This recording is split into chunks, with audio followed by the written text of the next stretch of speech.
नमस्कार, मी श्रावणी आणि आपण पाहत आहात 1 मिनिट न्यूज। आपल्या विमानतळांची सुरक्षा एक मस्करी आहे का? दिल्ली विमानतळावरील या धक्कादायक घटनेने अनेक गंभीर प्रश्न निर्माण केले आहेत। रविवारी कुंदूज, अफगाणिस्तानचा एक 13 वर्षीय मुलगा चमत्काराने काबूलहून दिल्लीला एका काम एअर विमानातील लँडिंग गिअरमध्ये लपून प्रवास करून वाचला। त्याला विमान कर्मचाऱ्यांनी धावपट्टीवर फिरताना पाहिले।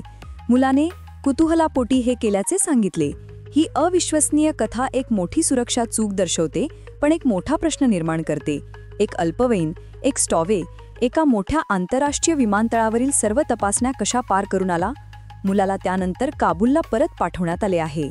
आता आपण पाहिलं 1 मिनिटाचं संक्षिप्त सारांश। सविस्तर माहितीकरिता हा रिपोर्ट पुढे पाहत रहा। ही केवळ एक अनोखी बातमी नाही, हा एक मोठा सुरक्षा धोका आहे। ही घटना रविवार 21 सप्टेंबर रोजी घडली, जेव्हा काम एअरचे विमान RQ4401 दिल्लीच्या इंदिरा गांधी आंतरराष्ट्रीय म्हणजे IGI विमानतळावर सकाळी 11च्या सुमारास उतरले। अफगाणिस्तानच्या कुंदूज शहरातील हा मुलगा कथितपणे काबूल विमानतळावर कोणालाही कळू न देता घुसला आणि नंतर त्याने अधिकाऱ्यांसमोर दिलेल्या स्पष्टीकरणानुसार कुतूहलापोटी तो विमानातील मागील केंद्रीय लँडिंग गिअर कंपार्टमेंटमध्ये चढला। ही ती जागा आहे जिथे उड्डाण दरम्यान चाके ठेवलेली असतात। याहूनही धक्कादायक गोष्ट म्हणजे ज्या मुलाकडे फक्त एक छोटा लाल ऑडिओ स्पीकर होता, तो जवळपास 2 तासांच्या या प्रवासात जिवंत राहिला। व्यावसायिक विमाने 30,000 ते 40,000 फूट उंचीवर उडतात, जिथे तापमान -50° पर्यंत खाली जाऊ शकते आणि ऑक्सिजन नसते। अशा परिस्थितीत जिवंत राहणे अत्यंत दुर्मिळ आहे, ज्यात मृत्यूचे प्रमाण 75% जास्त आहे। विमान उतरल्यानंतर मुलाला विमान कर्मचाऱ्यांनी धावपट्टीवर फिरताना पाहिले आणि त्याला लगेच ताब्यात घेण्यात आले। त्याला सेंट्रल इंडस्ट्रियल सिक्युरिटी फोर्सकडे सोपवण्यात आले आणि चौकशीसाठी टर्मिनल 3 मध्ये नेण्यात आले।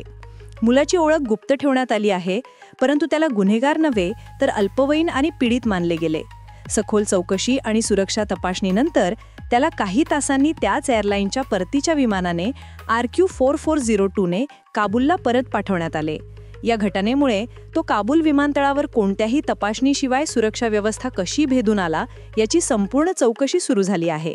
हे प्रकरण आपल्याला 1996 मधील घटनेची आठवण करून देते, जेव्हा 2 भारतीय स्टोवे प्रदीप सैनी आणि विजय सैनी यांनी लंडनपर्यंत असाच प्रवास करण्याचा प्रयत्न केला होता, ज्यात फक्त एकच वाचला होता। या लहान मुलाच्या चमत्कारिक वाचण्यावर या घटनेमुळे जागतिक स्तरावर विमानतळ सुरक्षेबाबत उपस्थित झालेल्या गंभीर प्रश्नांचे सावट आहे।